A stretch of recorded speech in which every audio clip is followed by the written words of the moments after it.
ஸ்ரீநகர் விமான நிலையத்தில் தாக்குதல் நடத்தும் திட்டத்துடன் நுழைந்த பாகிஸ்தானின் போர் விமானங்கள் துரத்தி அடிக்கப்பட்டிருக்கின்றன. ஸ்ரீநகர் விமான நிலையத்தை நெருங்கிய பாகிஸ்தானின் போர் விமானங்கள் இரண்டும் அடுத்தடுத்து சுட்டு வீழ்த்தப்பட்டிருக்கிறது. இது தொடர்பான முக்கிய செய்தியை பார்த்துக் கொண்டிருக்கிறோம். ஸ்ரீநகர் வானில் பாகிஸ்தான் போர் விமானங்களை மறித்து இந்திய போர் விமானங்கள் தாக்குதலை மேற்கொண்டு வருகின்றன. இது தொடர்பான தகவல்களை செய்தியாளர் ராஜகுமரன் வழங்க கேட்போம். ராஜகுமரன், விவரங்களை பதிவு பண்ணுங்க. ஸ்ரீநகர் விமான நிலையத்தை தாக்குவதற்காக 2 போர் விமானங்களை பாகிஸ்தான் இன்று அதிகாலையிலேயே அனுப்பியிருந்தது.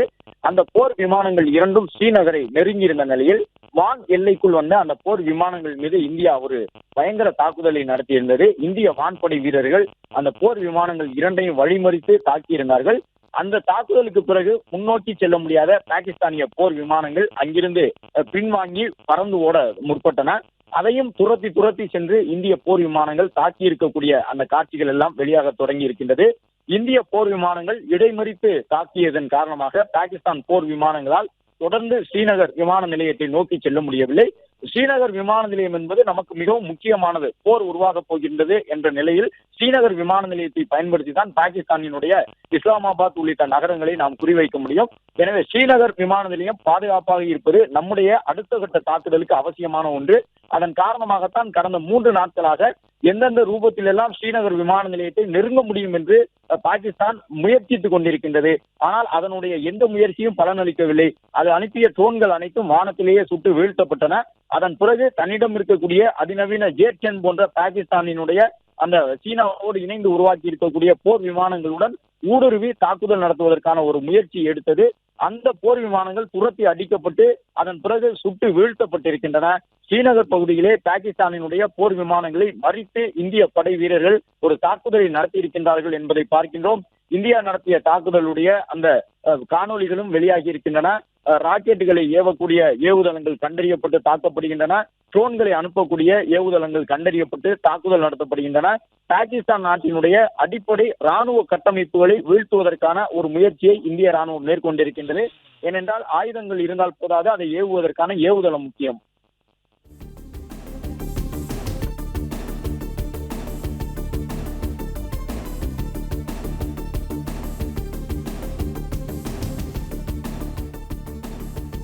பாகிஸ்தானின் போர் விமானங்கள் தொடர்ந்து சுட்டு வீழ்த்தப்பட்டு வருகின்றன. ஸ்ரீநகர் விமான நிலையத்தில் தாக்குதல் நடத்தக்கூடிய எண்ணத்துடன் உள்ளே நுழைந்திருந்த பாகிஸ்தான் போர் விமானங்களை துரத்தி அடித்திருக்கின்றார்கள்.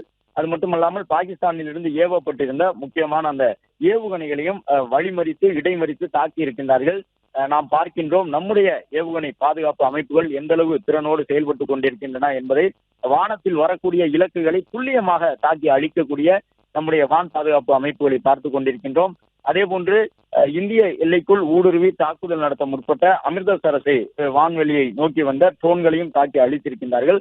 அந்த ட்ரோன்கள் மூலமாக ஒரு வலிமையான தாக்குதலை நடத்துவதற்கு பாகிஸ்தான் திட்டமிட்டிருந்தது. ஆனால் நாலா பக்கமும் சுழன்று கண்காணிப்பு பணியில் ஈடுபட்டிருக்கக்கூடிய இந்த வான் பாதுகாப்பு அமைப்புகள் மூலமாக பாகிஸ்தான் எல்லையிலிருந்து ஊடுருவக்கூடிய ட்ரோன்கள் கண்டறியப்பட்டு அதன் மீதான தாக்குதல் நடத்தப்பட்டு வருகின்றன.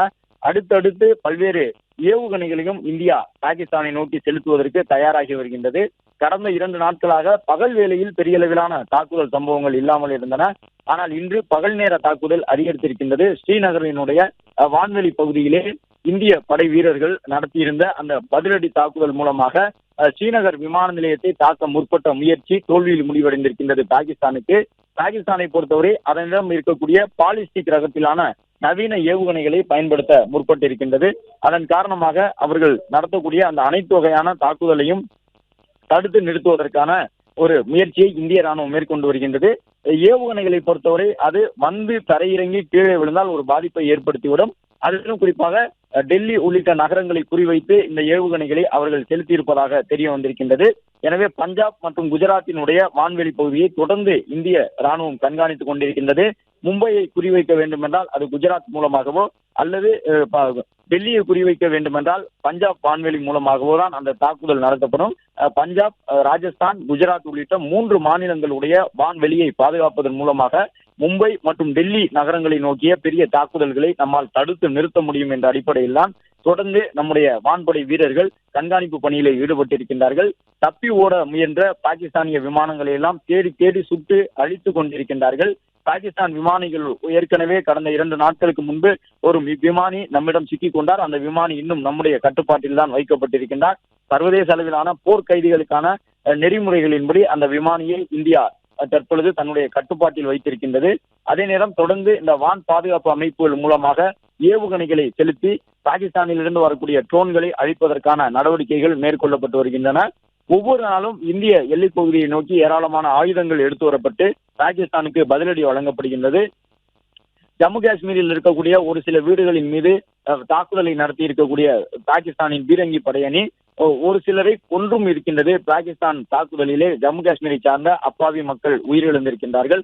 அது மட்டுமல்லாமல் ஜம்மு காஷ்மீரினுடைய எல்லை கட்டுப்பாட்டு கோட்டு அருகே இருக்கக்கூடிய பல இடங்களில் இந்திய ராணுவம் நடத்தியிருந்த தாக்குதலுக்கு எதிர்வினையாக தொடர்ந்து பாகிஸ்தான் ராணுவம் இந்திய ராணுவம் அவர்களுடைய நிலைகளை அளித்திருந்த நிலையில் பொதுமக்களை தாக்கக்கூடிய எண்ணத்தோடு தான் இந்த தாக்குதலை பீரங்கிகளை பயன்படுத்தி நடத்தி கொண்டிருக்கின்றது.